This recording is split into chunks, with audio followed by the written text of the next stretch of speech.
Welcome to the City Club of Eugene's July 29th, 2022 program, Remove the Lower Snake River Dams, the Competing Issues. My name is Karen Knutson, and I am City Club's president. This is the 38th and final program of our 2021-2022 programming year. And I'd like to welcome everyone who is here with us today in downtown Eugene, as well as our live stream and listening audiences. It's wonderful to have you here with us today. For more than 30 years, the City Club of Eugene's mission has been to build community vision through open inquiry. And as you probably know, city clubs exist throughout the state and throughout the country with similar missions. But I want to highlight today that the City Club of Eugene produces more programs with fewer resources than any other city club in the state of Oregon. This could be described by some as punching above our weight class and working hard every week to deliver more community conversation and more opportunity for dialogue. But I would prefer to describe it as really the remarkable result of years of volunteer commitment to this organization, many individuals throughout this community who've been members of our board, and also to our current cache of volunteers who work so hard, are so dedicated to delivering City Club's programs every week and sharing their expertise. It is through our conversations together and in community that we better understand one another and learn together. And it is through City Club's programs that we create that space and deliver our mission. So today, in our final program of this year, I want to take a moment to thank the incredible team of volunteers who make that possible, the City Club Program Committee. Specifically, Joel Corin, our chair. Thank you. Yes, please. Ralph Pledger, a part of our extraordinary AV team. Jennifer James Long, John Belcher, Mary Layton, Tanner Bereton, Sandra Bishop, Cameron George, and Andrew Kolak, who's recently rejoined the committee and is our president-elect. Please, yes, thank you to all of them. And a special thanks to our technical team. In addition to Ralph Pledger, Jim Dotson, and Paul Thompson do extraordinary work to deliver these programs each week with support from Yvonne Calderon, as well as Marilyn Milne's amazing work in community outreach and to make sure to share City Club's programs with our local media resources. So thank you to all of them. The City Club Program Committee, the volunteers that make up this committee, work together to propose or develop, coordinate, lead, and produce every one of our weekly programs. If you think that this sounds interesting, we would encourage you to join this extraordinary group of individuals. Visit our website, send us an inquiry, and ask about joining the City Club Program Committee. We would love to have your perspective as a part of this work. Support for the City Club is provided by our members and business and in-kind sponsors, our diamond sponsors, our Kaiser Permanente, the University of Oregon, Peace Health, and Lane Community College. We also receive generous support from the City of Eugene and Lane County. And you can support City Club's programs and mission by becoming a member of our organization at our website, cityclubofelugene.org. Our annual fundraising campaign is now also underway, and we rely on support from this campaign to deliver our weekly programs. So if you value this work and these conversations, please consider supporting the City Club of Eugene. All of our recent programs are archived on City Club's YouTube page and Facebook pages, as well as podcasts. And of course, programs are broadcast on public radio station KLCC on Monday nights at 7 p.m. So for today's program, Remove the Lower Snake River Dams, the Competing Issues, we are delighted to be joined by Shannon Wheeler, Vice President of the Nez Perce Tribal Executive Committee, Kurt Miller, Executive Director of the Northwest Rivers Partners, Todd True, Staff Attorney of Earth Justice, and Nancy Hirsch, Executive Director of the Northwest Energy Coalition. Today we also have a first questioner, Frank Lawson, the General Manager of eWeb. More biographical information about our speakers is available on our website, cityclubofelugene.org, and you can join us for the Q&A portion of today's program, members and non-members alike, in person at the microphone or via text if you're watching on the live stream. Now to introduce today's program, I'd like to bring Joel Corin to the microphone, who coordinated this work. Thank you.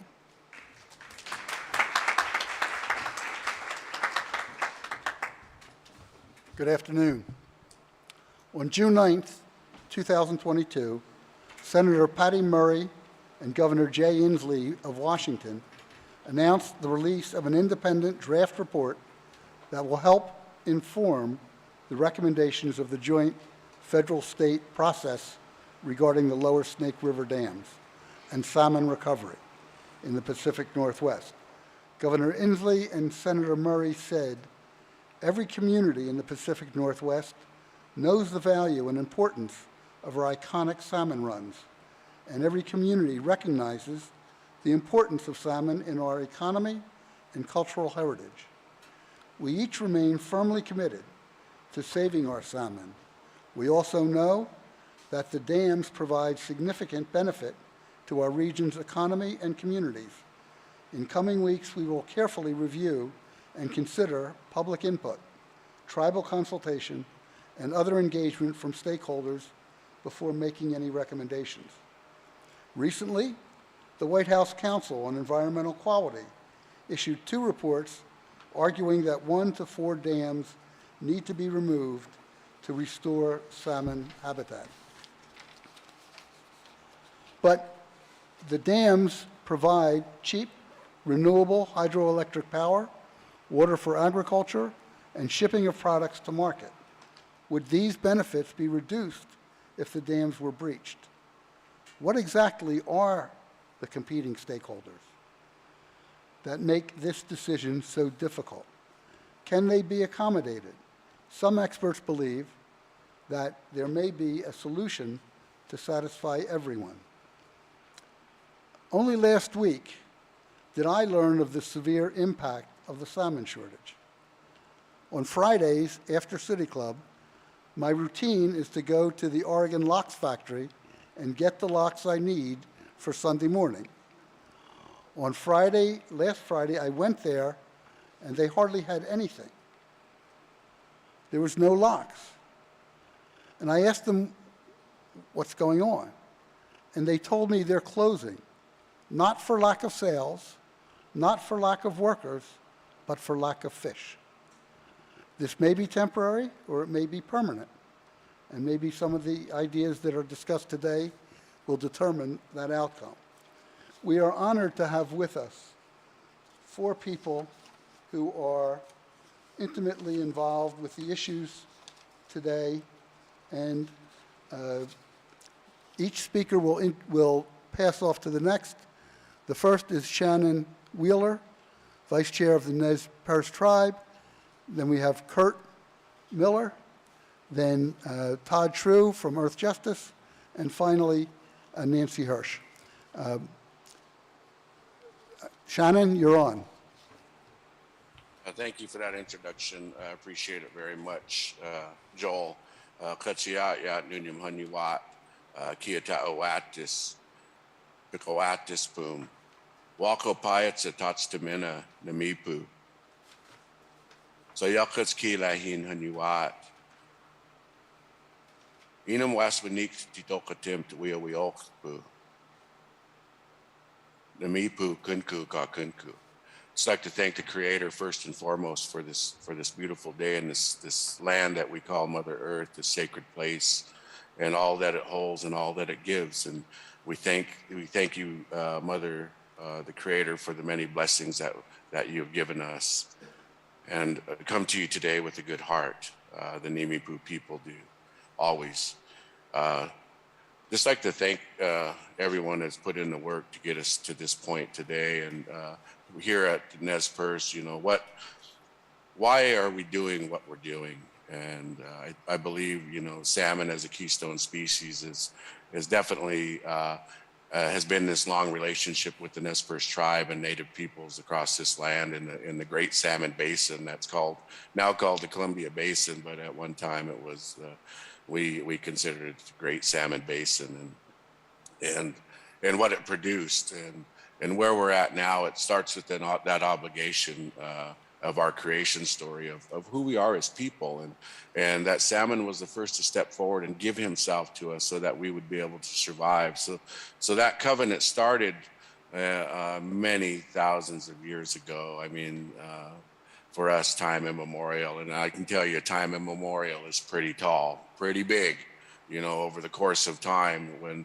what we're looking at now in the days and that where the salmon are today and the short amount of time it's taken for the decimation of this species.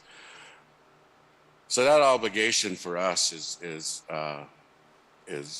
enshrined in the treaty and then enshrined in the Constitution. So if you think about our treaty in Article 3 and our treaty, what we negotiated, we took these unwritten laws that our obligation to the animals and to the land itself and all that's tied into it is tied in Article 3 in under the right to travel, the right to fish and hunt at usual and accustomed places, the right to gather. That's all a way of life. It's not just, oh, you can go to one specific spot and fish. This is a broader context of that unwritten law that we have as people that we carried to the treaty lands in 1855 and ratified in 1859 by Congress. And that tripartite relationship, it's an obverse tripartite relationship. If you can look at it, maybe a coin that is minted on one side, the United States of America, on the other side, the Nez Perce tribe. In that relationship we have with the United States that we're in this together. And we've always seen that. We've always helped the United States. In history, we've helped Governor Stevens go from Walla Walla to the Dalles, Oregon, without being attacked. The Nez Perce escorted him. In 1858, we escorted Lieutenant Colonel Wright to the Battle of the Four Lakes. We helped Lewis and Clark. We give up our timber reserves to the Republic during the Civil War and allowed them to use our resources for forts and garrisons. And so these relationships and the way that we've worked hand in hand with the United States has always been that. We've always helped. We've always done our part. For what? So that we would be able to continue to fish and to hunt and to gather and to uphold our obligation to the land itself. And that's our relationship. And it may be difficult to understand, but it is our relationship to the land. And we know that we're no different than the land, and we don't place ourselves above the food. We're equal to. We're not any different from that. And so if you think about that as context of who we are as Nez Perce people and why we're doing what we're doing, and knowing that the earth is changing, climate change is here, it's now, it's affecting us. What's the salmon to do? How resilient are they going to be able to be here without the help of us? We're the ones that cause the issues. We're the ones that need to fix these issues. And we're not in it just for the Nez Perce. We're in it for the salmon, but we're in it for a fix of everything. We understand gross domestic product. We understand national security. We understand the United States being number one in this world. And all we're asking is that an evolution of how we do business happens in the Pacific Northwest. We already know that China wants to be number one in technology and energy and all these other different things that they're trying to surpass us in. If we don't change the way that we do business, if we don't become better, smarter, we're never going to become stronger. And that's all Congressman Simpson attempted to do, was to provide a pathway to move forward, to bring everyone along. At the same time, save salmon. And that's why we supported Congressman Simpson then. That's why we supported the Murray-Inslee report. That's why we support the science report from NOAA. That's why we support the administration and all the work that they do. So we're looking at replacing energy, replacing transportation, doing it differently, bringing us into the future so that our children can see a country that it was meant to be, but also advance into the future to become that more stronger, resilient country that we are, and not fall behind or not fall to number 2 in the world or number 3 in the world. That's what this is all about. This is about change. It's about constructive change. and able to do that constructive change. If we can do that and save the salmon, we should be doing that for the future. And that's what all we're here to be. We've always been here to help the United States of America. We will continue to be here to help the United States of America. And that's what it's about. Thank you. And I'll hand it over to Kurt. Great, thank you. And let me open this up, and we'll see if all this works. So first of all, I'm disappointed I didn't get to meet Vice Chair Wheeler today. His comments are always really thoughtful, and I understand there's a lot of things going on, but I do look forward to the chance to meet Vice Chair Wheeler soon. So my name is Kurt Miller. I'm the Executive Director for Northwest River Partners. I'm going to be the only person on stage today who is advocating to preserve the dams, and I only get about half the time of the total of everyone else. So whatever I say today, just imagine it's twice as smart as it actually is, and then, you know, then it'll all be fair. Northwest River Partners, our mission is to lead the charge for the Northwest to realize its clean energy potential with hydroelectricity as a cornerstone. We represent most of the region's not-for-profit, community-owned electric utilities, and I've been at Northwest River Partners for about 3 years. My background, however, I've spent about 30 years working in power supply and smart grid technologies for utilities across the Northwest, and so there's where my real, I guess, strong base of knowledge comes from. So let's talk about hydropower. We are a hydropower advocacy group, and the Northwest provides or generates about 40% of the entire nation's hydroelectric generation. So we are a superpower when it comes to hydroelectricity. And as a result of that, basically as a direct result of that, we have the least carbon intensive grid of any region in the United States. We have the most affordable clean energy in the United States. And we also have the lowest energy burden of any region in the United States. Energy burden is essentially the percentage of low-income families' income that goes towards paying electricity bills and energy bills.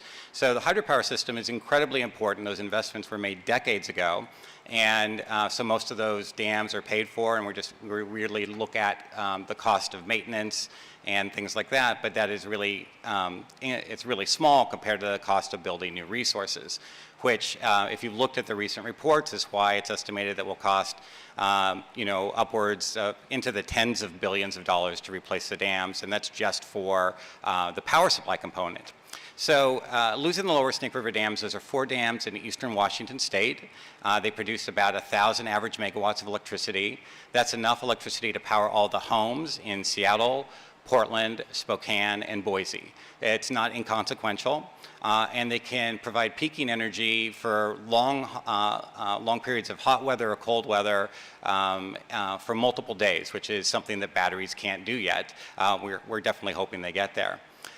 As Joel mentioned, the dams, aside from providing low-cost, affordable, reliable energy, also are a really important conduit for commerce, for wheat.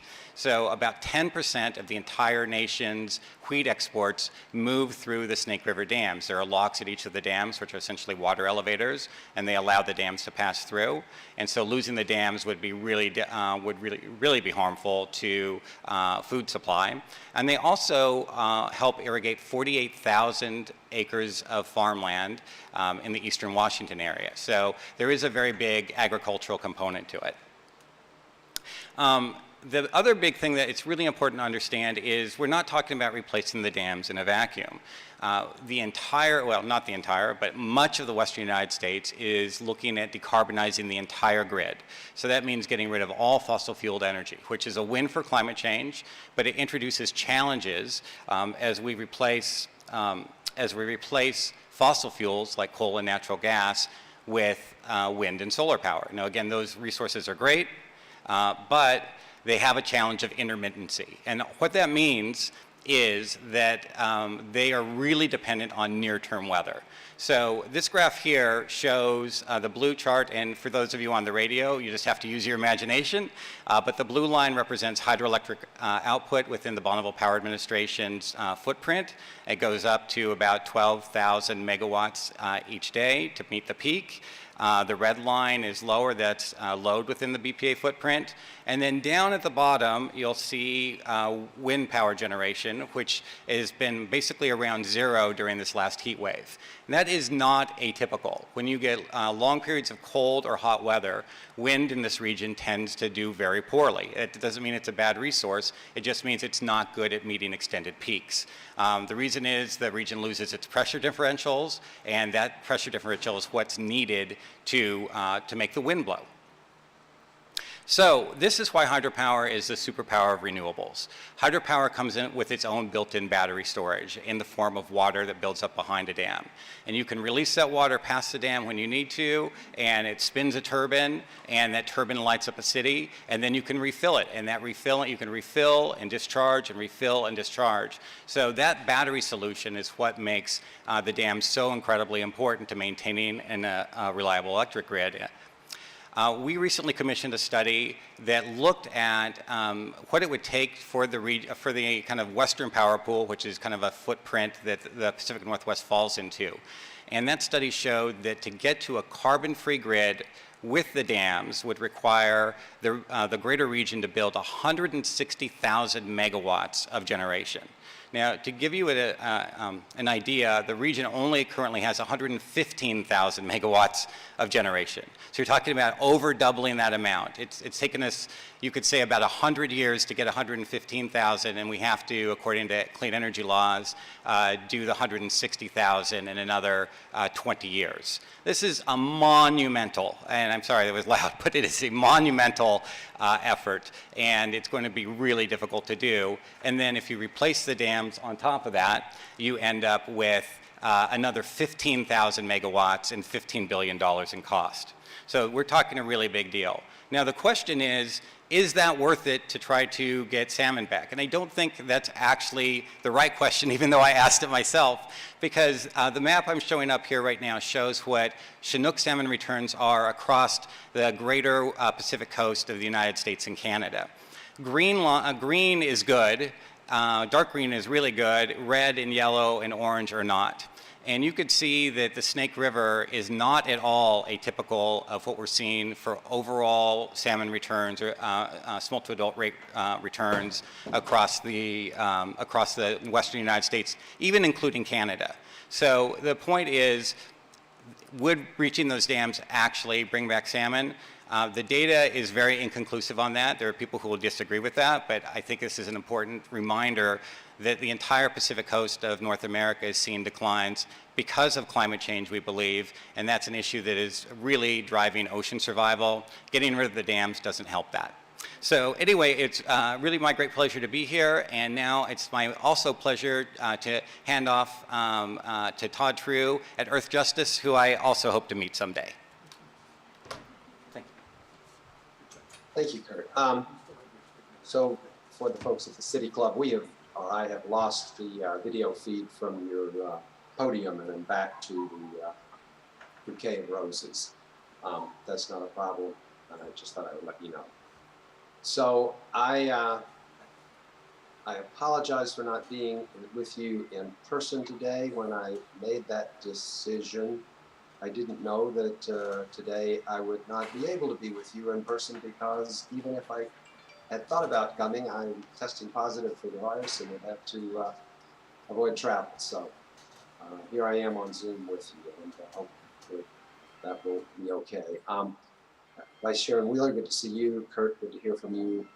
I want to start out actually back where Vice Chairman Wheeler was a few minutes ago. We are actually facing not a choice about salmon, power, irrigation, or any of those things, but an opportunity to work together to build a future that includes healthy and abundant salmon, that includes clean energy, and includes transporting goods, investing in communities.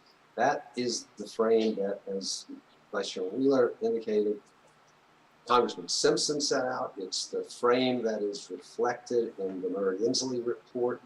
Yes, we can replace these resources, and yes, if we do, it will bring Snake River salmon back from where they are now, which is the brink of extinction. So we are as committed as the Nez Perce tribe is to finding a way forward that works for all of us. And we believe that is out there and is available. First, though, I want to spend a minute talking about what the fish are telling us. I think Joel and Vice Chair Wheeler both mentioned a paper that the White House released a few weeks ago from NOAA Fisheries. That is a very important scientific paper from the fish experts in the US government. It says flat out, the only way we can avoid generational declines to extinction for snake river fish and bring them back to a healthy abundance is to breach all 4 of the lower Snake River dams. Now that's not news, that's just the science telling you what it's been telling you for the last 20 or 30 years. It's not politics, it's not politicized, it's just the science. So that's the platform we start from. Why does the Snake River Basin matter so much? The snake is the largest source of salmon in the Columbia Basin. It was once 50% of all the Chinook that came out of the basin. In a few decades, it's going to have 80% of the cold water habitat that salmon can live in. It is the Noah's Ark for salmon. And we ignore what the fish are telling us at our peril. Yes, the ocean conditions matter. Yes, they are sometimes good. They have been lately. They are sometimes not good. Right now, for every 100 juvenile salmon that migrate out from the Snake River, Chinook, we get about 3/4 of one salmon back. If we're not getting at least 2 salmon back for every 100 juvenile that go out, we're headed towards extinction. If we're not getting 4 back, we're not going to rebuild to a healthy abundance. We're in a deep hole here. We're facing an urgent crisis for the salmon. And at the same time, the world is changing around us in ways that make it much easier for us to solve this problem. I'm going to leave all of the energy issues to Nancy because she actually knows the energy issues cold and can help you understand. I will say that the study Kirk mentioned, Bay Commission, is an outlier in terms of what any of the other studies that have looked at replacing the power from the dams say we will need to meet our clean energy and decarbonization goals and replace the power from the dams. But on the other fronts, the other transporting goods, on irrigation, all of those things, we know how to do this. I think Congressman Simpson said it best months and months ago. We know how to build irrigation systems. We know how to build transportation systems. We know how to build clean energy. The one thing we don't know how to do is create a river. And the one thing salmon need is a river. We can give them that river back and we can meet our other needs. But we can't do it by refusing to change, by holding on to the past, and by not recognizing the opportunity that's in front of us. Kurt said, oh, the dams were built a long time ago, they're cheap to operate now, all we do is pay operation and maintenance. That's so wrong. We are paying for those dams. The salmon are paying for those dams. The tribes are paying for those dams every day. And if we don't take this opportunity, this moment, when we have leadership in the Biden administration, leadership from Senator Murray and Governor Inslee, from Governor Brown in Oregon, to chart a new course, to be bold, to solve the challenge in front of us. Somewhere after I'm gone, there are not going to be salmon in Snake River. And that will be a real loss to everyone in the region. As a friend of mine says, who are we without salmon? And I think that's a question we need to think about with great care before we turn our back on the opportunity before us to do something historic, to make a change. We've met great challenges before. The one thing the United States is good at is meeting big challenges. We can do this. We just have to roll up our sleeves, start the planning, make the investments, and move forward. So I've got something going on outside my house here. I'm going to mute myself and turn this over to Nancy Hurd.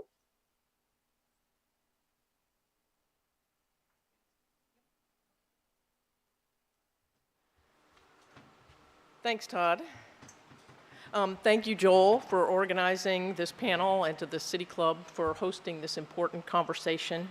It's always a pleasure to share the podium in person and virtually with Vice Chairman Wheeler, Kurt, and Todd.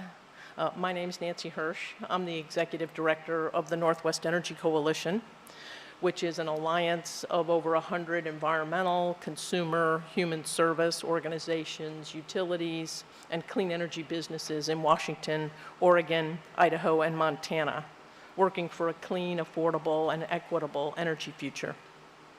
I've been with the coalition 27 years, kind of scares me to say that, and working on regional energy and federal energy policy for over 40 years.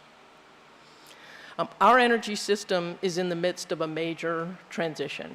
Climate impacts are happening now, and this is driving policies that are pricing carbon, lowering the cost of new renewable energy resources, changing the economics of fossil fuel usage, and advancing new clean energy investments and technologies like battery storage. This significant economic and environmental transformation is happening regardless of what happens with the lower Snake River dams. And hydropower is the renewable resource that provides the foundation of our power system and supports this transition. That is not changing. However, the lower Snake River dams are a small part of the system. Make no mistake, their services are valuable, and it's very important to replace them, but they are replaceable. So I want to put in context the role of the lower Snake River dams. I have a slightly different perspective than Kurt does, and we'll put up my first slide. The lower Snake River dams, we agree, they produce about 1,000 average megawatts throughout the year, and just over 2,200 megawatts at peak periods. 3 recent studies have shown that to replace the services of these dams, the region will need between 3,000 and 5,000 megawatts of new clean energy resources. These studies show that a strategically developed replacement portfolio will actually improve reliability because they will match what the system needs and the power services that they need. This chart is showing in blue, the lower Snake hydro output, in green, the full Bonneville system, and in red, the BPA demand. So they are, as Kurt said, they provide 10% of the region and resources, but only 4% of the region's resources. I'm not sure I can do anything about that. Descriptive words. Right. So I described what you'll see, and only 4% of the region's electricity these projects provide. So when we look at a replacement portfolio, the biggest question is, can we do it? Can we do a replacement that really meets our needs and provides reliable services? All right, we're good. Will we have that much new resource available and online when we take out the dams? That's a big question. I would say yes. We actually only need a fraction of the projects that are currently being considered for development, and more projects are being proposed each year.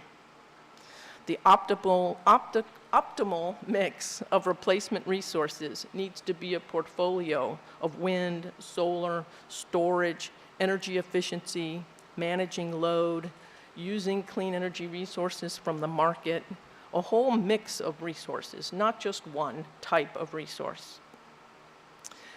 And what this graph shows is all the resources that are being projects, renewable energy, clean energy projects that are being proposed throughout the region in the Bonneville system. And we did a study that showed that you only need 12% of those projects to replace the needs of the lower Snake River dams. So there's a big question about the variability. Can these resources provide peak energy and when the wind isn't blowing and the sun isn't shining? These are very important questions. And just as we use various hydropower resources in concert together to meet peak needs and address changing water conditions, the addition of a portfolio of wind, solar, storage, and energy efficiency can be optimized with the existing hydro system to better match the needs of customers. Why am I so confident that we can get the replacement resources identified, built and operating in the next 8 to 10 years, and that the technologies are available for us to keep the system reliable and affordable? Experience. There are many reasons, but I'm going to boil it down to just really experience. 3 Northwest utilities, including Portland General Electric and PacifiCorp, are currently replacing coal-fired power plants, and they have requests for replacement resources out in the market now. Each utility is looking for a relatively equivalent set of resources that are provided by the Lower Snake, and they provide similar services. And the utilities want these resources online by 2025 and 2026. They received bids 3 to 4 times what they actually need, all from a mix of zero carbon resources across the region. This tells me that the market is ready to deliver and can meet both the decarbonization goals and the salmon recovery goals that we have. And finally, the utility industry is always planning for change. They do comprehensive planning to determine their system needs, evaluating the kinds of new resources that we need to meet their customers' needs. And then if they find that they have a need, they begin to procure those resources. This is standard system operation and resource planning that utilities do in this region and across the country. Making a decision now to remove the dams and then planning to implement that decision are keys to doing this right to ensure that we maintain affordable and reliable services. So I think we have the resources. This last slide shows all of the projects, the generating resources in the region that have been retired. And we have planned for their replacement. And we can do the same here in an affordable and reliable and low carbon way. So thank you for your attention. I actually am now turning it back to Kurt, right? For rebuttal. Sir, rebuttal. Thank you. Because there were 3 speakers for removing the dam and 1 speaker against, the speakers decided to give Kurt a 3-minute rebuttal. So thank you, and I appreciate, Nancy and I really haven't had a lot of opportunities to talk in person before. She's been very warm to me today, and our organizations always disagree on everything. So I really do appreciate that. And candidly, we actually don't disagree on everything. We just disagree on the issue of the Lower Snake River dams.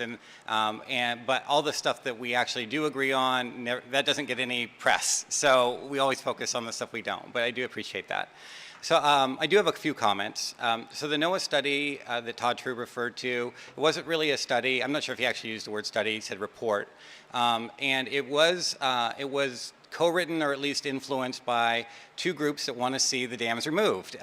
They footnote in the report that the state of Oregon and the Nez Perce tribe, both who have been, and we have great respect for both organizations, or both the tribes and the state, but they have both been very big proponents of removing the dams, and they're plaintiffs in ongoing litigation.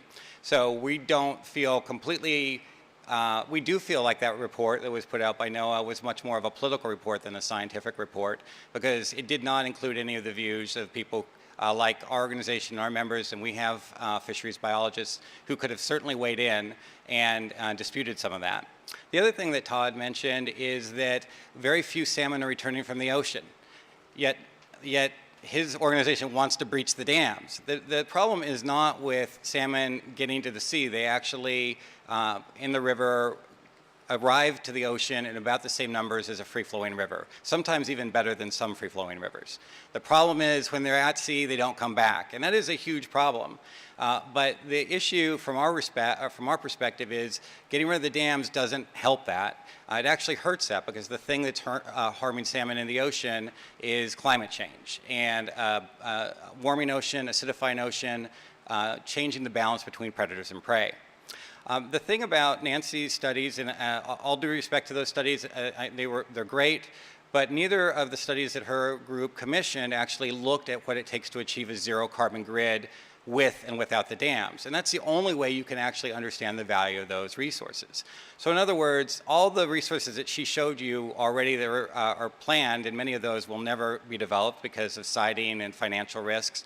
Those are just proposals that don't cost people hardly anything to put together. But even if they were all built, all those resources already are spoken for by current decarbonization laws in the region. So you really can't replace the dams in a carbon-free way until all the region achieves its complete clean energy goals, which is why essentially the dams add a 15,000 megawatt need on top of 160,000 megawatts that I talked about before. And then just last thing, I think the real issue here, and I definitely respect everything that was said, but I really think the issue is here, our policymakers have conflicting goals, and a lot of times I don't think they understand they're conflicting. If you want to add as many new electric vehicles to the grid as they are talking about, Washington State is talking about 2035, no more gasoline-powered cars, same thing for California. Oregon is trying to do great things with EVs. And at the same time, you're removing a force multiplier in hydropower that actually allows you to decarbonize the grid. That math just doesn't work. And so we really are encouraging our policymakers, yes, let's fight for climate change, fight to stop climate change. Let's have good policies that do that, but understand the implications if you're undermining those efforts. So that's my rebuttal, and I really do appreciate the other speakers and all of you today. Thank you so much. Thank you. We'll now take a 5-minute break and then have time for questions.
Welcome back to the City Club, July 29th.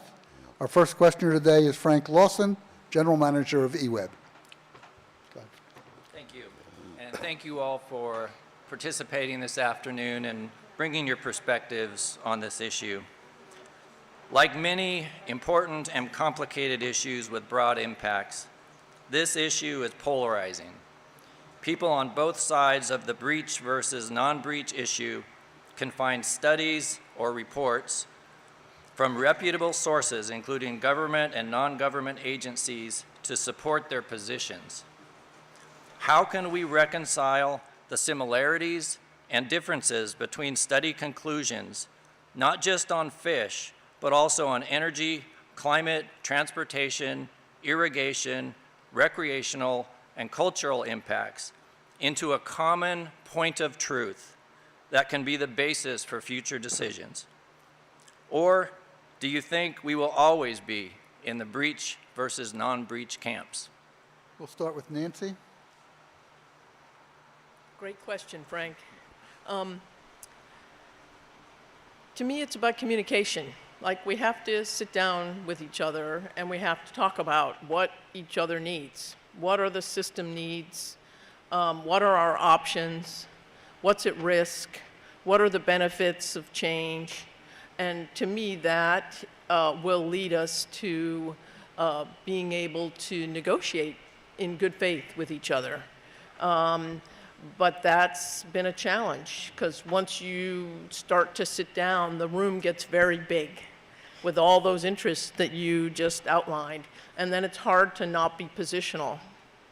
So putting smaller groups together and openly asking each other, what do you need? And one of the reasons that we've been pushing so hard is we have a moment in time when we have a federal administration that is pumping a lot of money into the region. Congress is pumping a lot of money. There is lots of interest and federal resources.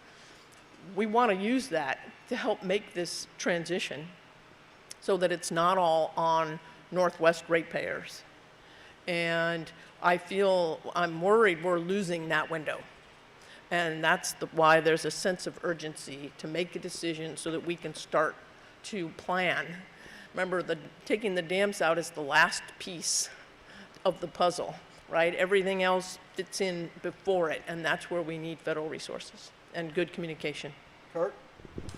So I think Nancy's response was really thoughtful. I drove here with my daughter, and I'm going to say something. I'm going to share something I shared with her that I did not plan on saying here at the meeting, and that is this issue is complex enough, as Frank mentioned, that the only people, most of the only people who really understand the issue in its entirety, and it's actually overstating because it is so complex, but maybe are the speakers here today. And so we're trying to put our best foot forward about what we think is going on, but you're hearing conflicting information from what are credible, hopefully credible, organizations. And so how does the general public or policymakers, how are they going to understand what to believe if the experts, and I'll say myself loosely, right? But us as experts are saying completely opposite things. So I think that's why it's a really difficult situation, because we are advocating out of the true beliefs in our heart about what we think should happen, but it also represents slightly different, and sometimes very different outcomes. So I do think the ratepayer issue is really important. Depending on which study you look at, we're looking. We believe that you could see a 25% increase in retail rates for public power customers. Others have said it would just be a few dollars a month. Well, if you're a policymaker, there's a big difference between those two sets of numbers. So, I guess what I'm trying to say, Frank, is I don't know, but I think it's a great question. So thank you. Shannon? Shannon? Yes, thank you for the question. As I think about it, I think that, if we're doubting anything that anybody says, generally the science is the science and it's the truth, and it's based on information, facts and information that's gathered and studied and looked at. And the facts are, that salmon are nowhere near their historical number. We admit that, and we'd wish that everyone else would admit that they're not there. We admit that the grid needs improved in order to deliver energy where it needs to go. We admit that there is a climate crisis here, and we admit that transportation needs to upgrade. We admit that irrigators need to upgrade. So we admit all these things, but generally I don't ever hear the other side say anything like that. So collaboration, cooperation, willingness to come to the table. I mean, that's how you solve problems. We're here to solve a problem. We're here to solve many problems and to do our part as we always have as the Nez Perce tribe. And not once have I heard Kurt talk about the problem with salmon. It was always these other issues. When the rest of us spoke, we said, well, there's opportunities here to upgrade, to do things differently. And that's we need to be in rooms with problem solvers. We don't need to be rooms that just aren't trying to solve all the problems. So there's a complex equation that people are saying, well, let's add all the variables to that equation and let's solve for that equation. And that's all we're here to do. And we're just saying that, hey, we as a tribe signed a treaty. There's an obligation of the United States that they have to us to honor that treaty. That's in the Constitution. It's the supreme law of the land. That's where we're at. And we're just trying to solve this problem. We're trying to solve for this country, and at the same time get some salmon back in the waters where they need to be. Thank you. Todd? Yeah, I'll take a little bit of a different view. I think there's actually less controversy and conflict on the facts here than the political rhetoric would lead you to believe. I think, for example, the NOAA science paper that we talked about, it was put together and it was issued by NOAA, the salmon experts, the U.S. Fish and Wildlife Service. Yes, state of Oregon and the Nez Perce tribe, their fisheries scientists had input. But if you think they are the ventriloquist manipulating NOAA and U.S. Fish and Wildlife to say something they don't believe, you need to think again. On the energy side, we have at least 3 and probably 4 studies that say, yeah, we can replace the energy from the Snake River dams. Yes, it's going to cost money, but guess what? There's no free lunch. Keeping the dams is going to cost billions of dollars too. The question is, at the end of the day, would you rather have a modern energy grid with renewable resources and abundant salmon, or would you rather have salmon extinction and old, outdated dams? There is less controversy here than meets the eye, but it is a highly politicized situation. And I think the way we get through that is the way we get through these issues often. Our leaders, take the bull by the horns and say, here's where we're going. Thank you. Yes, thank you very much. Ingrid, we have about 5 minutes left, so a short question and short answers. Good afternoon. I'm J. Ingrid Kessler, member of City Club since 2020. I'm also a member of Lane Electric Cooperative, serving rural Lane County. Here's my question, and thank you, Joel. How will we address the disproportionate economic impacts to rural communities like Oak Ridge, where the potentially high costs of electricity and uncertainty around the reliability of energy can deter businesses and industries from locating there, and where lack of access to well water and phone communications for residents and businesses is a reality of life during blackouts? Thank you so much to all our speakers for being here today. Nancy, the first short answer? The issues you raise are issues today and have been and will be. And so targeting energy solutions like more distributed generation, more microgrids, more battery storage, renewable generation that's community-based, more energy efficiency. Those are the things that are going to help rural communities bring costs down, keep electricity affordable and reliable. So the way I'd answer that is, and I had a really good answer and I just lost it. I'll just start talking and see what happens.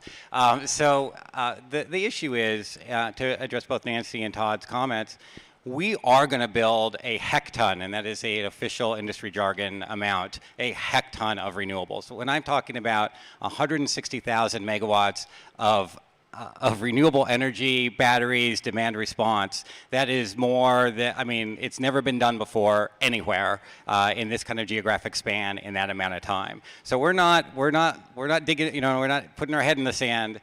The question is, do you want to lose hydropower as you're trying to do that? And the really basic answer is no.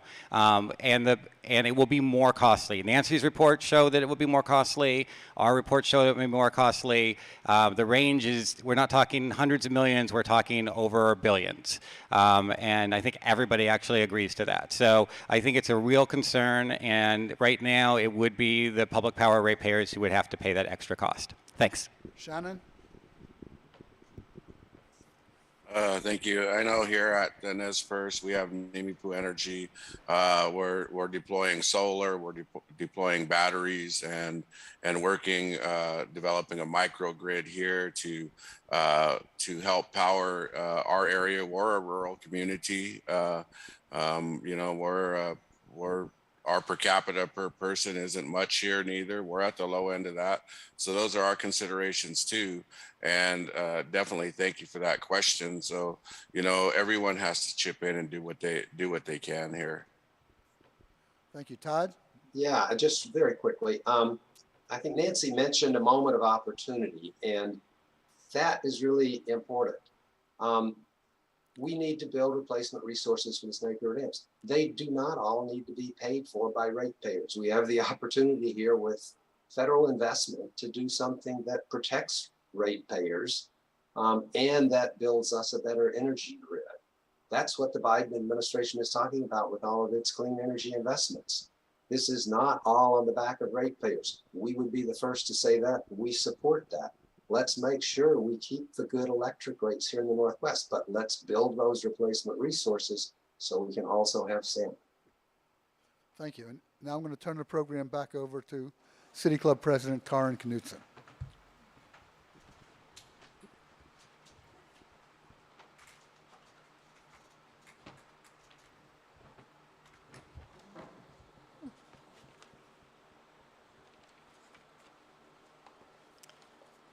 This has been our July 29th, 2022 program, Remove the Lower Snake River Dams, the Competing Issues. Fascinating discussion today, and thank you for modeling City Club's mission to all of our speakers. We appreciate you so much. Before we thank our speakers one last time, I would also like to recognize our diamond sponsors. Kaiser Permanente exists to provide high-quality, affordable healthcare services and to improve the health of our members and the communities that we serve. More information is available at www.kp.org. The University of Oregon has helped Oregonians question critically, think logically, reason effectively, communicate clearly, act creatively, and live ethically since 1876. You can find more information at uoregon.edu. Peace Health has been proud to serve Eugene, Lane County, and beyond as your hometown healthcare provider for more than 80 years. The Peace Health mission is to keep you and your family healthy, and you can learn more at peacehealth.org. And Lane Community College transforms lives through learning. LCC provides comprehensive, accessible, high-quality educational opportunities that promote student success. And for more information, you can visit lanecc.edu. And we are grateful to the City of Eugene and Lane County for their generous support. I would also like to acknowledge our Sapphire sponsor, Summit Bank, or local community bank. As an independent community bank headquartered in Eugene, Summit Bank serves businesses and professionals in Eugene, Springfield, and Central Oregon communities. And for more information, please visit sbko.bank.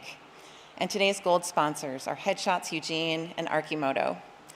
Thank you also to our in-kind sponsors, KRVM 91.9 Radio, PAC Info and Simplified Computing, LLC, and Dot Dotson's Photography.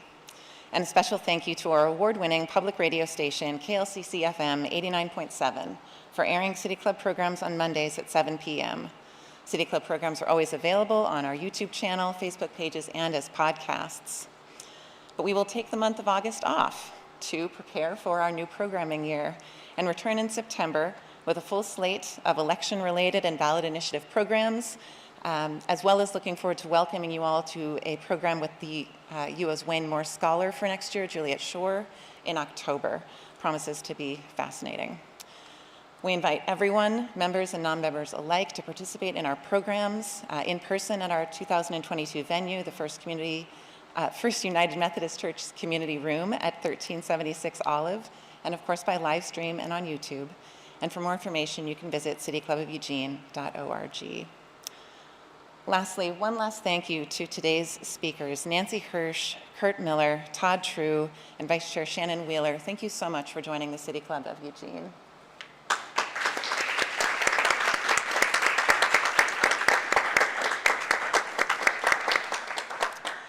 And thank you to you all, our audiences, for joining us. Please enjoy this height of the Oregon summer, and we will look forward to seeing you again in September.